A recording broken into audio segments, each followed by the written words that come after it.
역대하 34장 14절에서 33절입니다. 무리가 여호와의 전에 헌금한 돈을 꺼낼 때에 제사장 hil기야가 모세가 전한 여호와의 율법책을 발견하고 hil기야가 서기관 사반에게 말하여 이르되 내가 여호와의 전에서 율법책을 발견하였노라 하고 hil기야가 그 책을 사반에게 주매 사반이 책을 가지고 왕에게 나아가서 복명하여 이르되 왕께서 종들에게 명령하신 것을 종들이 다 준행하였나이다. 또 여호와의 전에서 발견한 돈을 쏟아서 감독자들과 일꾼들에게 주었나이다 하고 서기관 사반이 또 왕에게 아뢰어 이르되 제사장 hil기야가 내게 책을 주더이다 하고 사반이 왕 앞에서 그것을 읽음에 왕이 율법의 말씀을 듣자 곧 자기 옷을 찢더라. 왕이 hil기야와 사반의 아들 아히감과 미가의 아들 압돈과 서기관 사반과 왕의 시종 아사야에게 명령하여 이르되 너희는 가서 나와 및 이스라엘과 유다의 남은 자들을 위하여 이 발견한 책의 말씀에 대하여 여호와께 물으라. 우리 조상들이 여호와의 말씀을 지키지 아니하고 이 책에 기록된 모든 것을 준행하지 아니하였으므로 여호와께서 우리에게 쏟으신 진노가 크도다 하니라. 이에 hil기야와 왕이 보낸 사람들이 여선지자 훌다에게 나아가니 그는 하스라의 손자 독핫의 아들로서 예복을 관리하는 살룸의 아내라. 예루살렘 둘째 구역에 살았더라. 그들이 그에게 이 뜻을 전하매 훌다가 그들에게 이르되 이스라엘의 하나님 여호와께서 이같이 말씀하시기를 너희는 내게 보낸 사람에게 말하라 하시니라. 여호와께서 이같이 말씀하시기를 내가 이곳과 그 주민에게 재앙을 내리되 곧 유다 왕 앞에서 읽은 책에 기록된 모든 저주대로 하리니 이는 이 백성들이 나를 버리고 다른 신들에게 분향하며 그의 손의 모든 행위로 나의 노여움을 샀음이라. 그러므로 나의 노여움을 이곳에 쏟음에 꺼지지 아니하리라 하라 하셨느니라. 너희를 보내어 여호와께 묻게 한 유다 왕에게는 너희가 이렇게 전하라. 이스라엘의 하나님 여호와께서 이같이 말씀하시기를 내가 들은 말을 의논하건대 내가 이곳과 그 주민을 가리켜 말한 것을 내가 듣고 마음이 연약하여 하나님 곧 내 앞에서 겸손하여 옷을 찢고 통곡하였으므로 나도 내 말을 들었노라. 여호와가 말하였느니라. 그러므로 내가 네게 너의 조상들에게 돌아가서 평안히 묘실로 들어가게 하리니 내가 이곳과 그 주민에게 내리는 모든 재앙을 내가 눈으로 보지 못하리라 하셨느니라. 이에 사신들이 왕에게 복명하니라. 왕이 사람을 보내어 유다와 예루살렘의 모든 장로를 불러 모으고 여호와의 전에 올라가매 유다 모든 사람과 예루살렘 주민들과 제사장들과 레위 사람들과 모든 백성이 노소를 막론하고 다 함께한지라. 왕이 여호와의 전 안에서 발견한 언약책의 모든 말씀을 읽어 무리의 귀에 들려주고 왕이 자기 처소에 서서 여호와 앞에서 언약을 세우되 마음을 다하고 목숨을 다하여 여호와를 순종하고 그의 계명과 법도와 율례를 지켜 이 책에 기록된 언약의 말씀을 이루리라 하고 예루살렘과 베냐민에 있는 자들이 다 여기에 참여하게 하매 예루살렘 주민이 하나님 곧 그의 조상들의 하나님의 언약을 따르니라. 이와 같이 요시야가 이스라엘 자손에게 속한 모든 땅에서 가증한 것들을 다 제거하여 버리고 이스라엘의 모든 사람으로 그들의 하나님 여호와를 섬기게 하였으므로 요시야가 사는 날에 백성이 그들의 조상들의 하나님 여호와께 복종하고 떠나지 아니하였더라. 역대하도 마무리를 향해서 가고 있습니다. 저희가 역대상하를 나누면서 역대상하는 남유다 중심의 역사의 기록이다, 왕들의 이야기다 라고 나누었습니다. 그 전에 나오는 사무엘 상하 그리고 열왕기 상하는 남쪽과 북쪽을 다 아우른 그런 책이었지만 우리 역대상하는 이 바벨론의 포로 생활을 마치고 돌아온 이스라엘에게 하나님의 계획과 또 그 섭리를 가르치기 위한 책이므로 남유다 중심 하나님의 계획하신 하나님의 그 나라 유다를 중심으로 이야기가 진행이 되고 있습니다. 자, 남유다. 저희가 오늘 17번째 왕입니다. 16번째 왕입니다. 죄송합니다. 요시야가 16번째 왕인데 남유다에는 총 20명의 왕이 있었습니다. 그리고 북이스라엘에는 총 19명의 왕이 있었죠.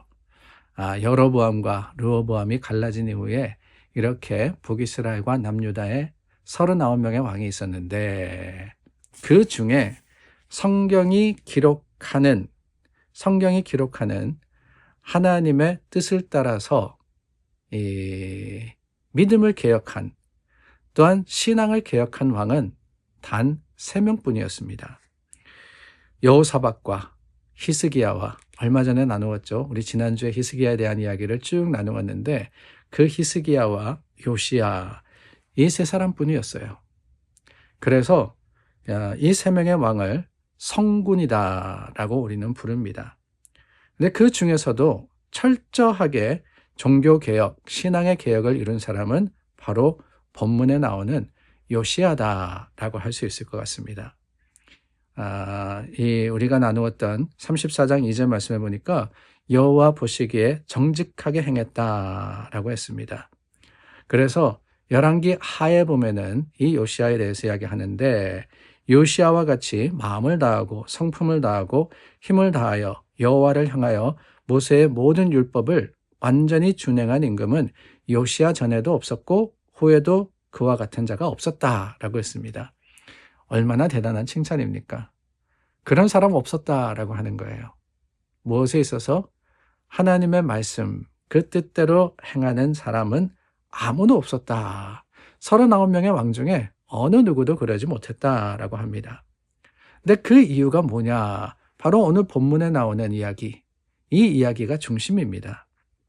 우상을 척결하고 성전을 수리하다가 성전 벽 안에 숨겨져 있던 율법책을 발견하게 됩니다.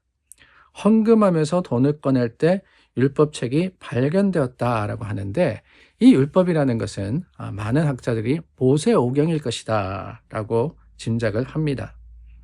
이 율법책은 당시의 법이었고 생활의 규범이었고 하나님 말씀의 잣대였습니다.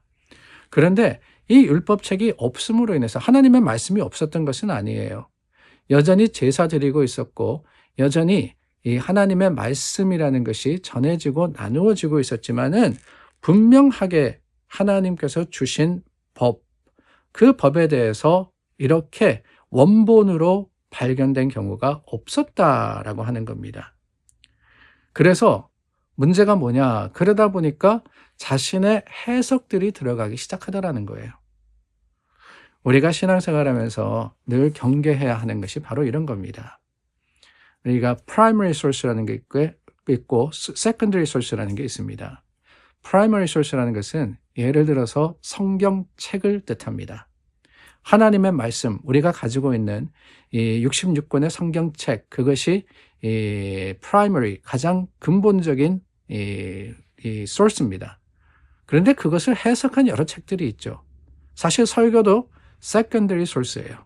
말씀을 전하면서 그 말씀을 해석하면서 풀어가면서 전하는 것입니다. 서점에 가면은 수많은 책들이 있습니다. 하나님의 말씀이 뜻하는 것이 이렇습니다. 기도 생활은 이겁니다. 또한 신앙 생활은 이런 모습이어야 합니다.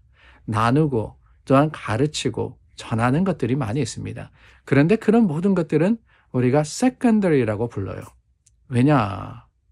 근본적인 성경 말씀에서 파생되어 나오는 것이기 때문에. 그렇다면 무엇이 더 권위를 가지고 있느냐?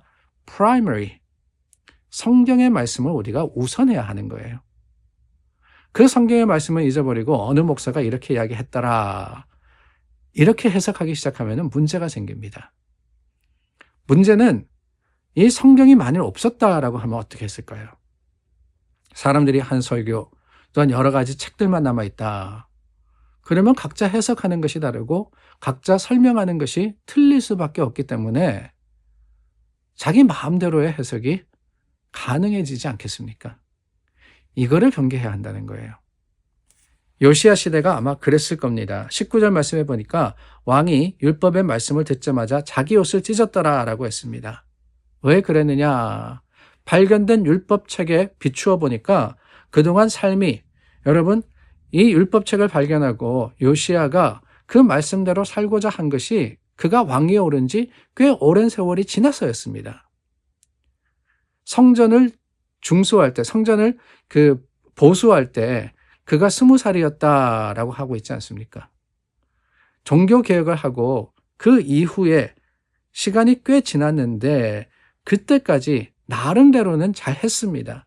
나름대로는 열심히 하나님을 섬기려고 노력했는데 그럼에도 불구하고 이 율법의 말씀에 비추어 보니까 자신의 죄가 보이더라는 거예요. 잘못하고 있구나. 내가 잘못 깨달았구나. 라는 것을 알게 됩니다. 그래서 제사장들에게 이 율법의 말씀을 백성들에게도 잘 가르치라라고 했던 것이죠. 말씀이 회복되었다라고 하는 겁니다.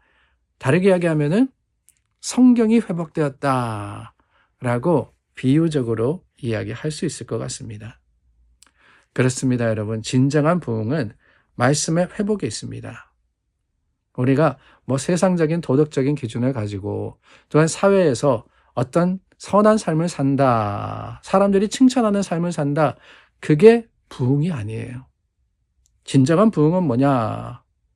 비록 세상과 척을 지더라도, 세상의 논리와 다르다 할지라도, 그럼으로써 세상 사람들이 보기에 우리를 배척할 뿐만 아니라 시기 질투한다 할지라도 하나님의 말씀이 뜻하시는 그 말씀대로의 고집적인 어떠한 신앙의 결단, 이것이 부흥이다라는 사실을 우리가 기억해야 하는 거예요. 그렇습니다, 여러분. 오늘 우리는 하나님의 말씀을 따라 사는 사람들이지 않습니까?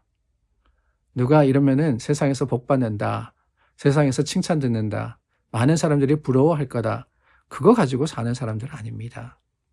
하나님의 말씀이 뜻하시는, 그 말씀이 가르치시는 그곳을 향해서 오늘도 믿음의 담대한 발걸음을 옮기는 저와 여러분들이 될 수 있기를 바랍니다. 기도하겠습니다. 참 좋으신 하나님, 세상과 구별된 삶을 사는 하나님의 백성들을 주님께서 지키시고 인도하시고 보호하여 주시옵소서. 세상과 다름으로 인해서 참 여러 가지 어려움을 겪을 수도 있고 힘든 상황을 만날 수도 있지만 그 가운데서도 여전히 하나님의 함께 하심이 힘이 되고 위로가 되는 오늘을 살아가기를 간절히 구할 때 예수님의 이름으로 기도드립니다. 아멘. 우리 기도를 들으시고 함께 하시는 하나님을 의지하여서 오늘 하루를 살아갑니다. 함께 기도하겠습니다.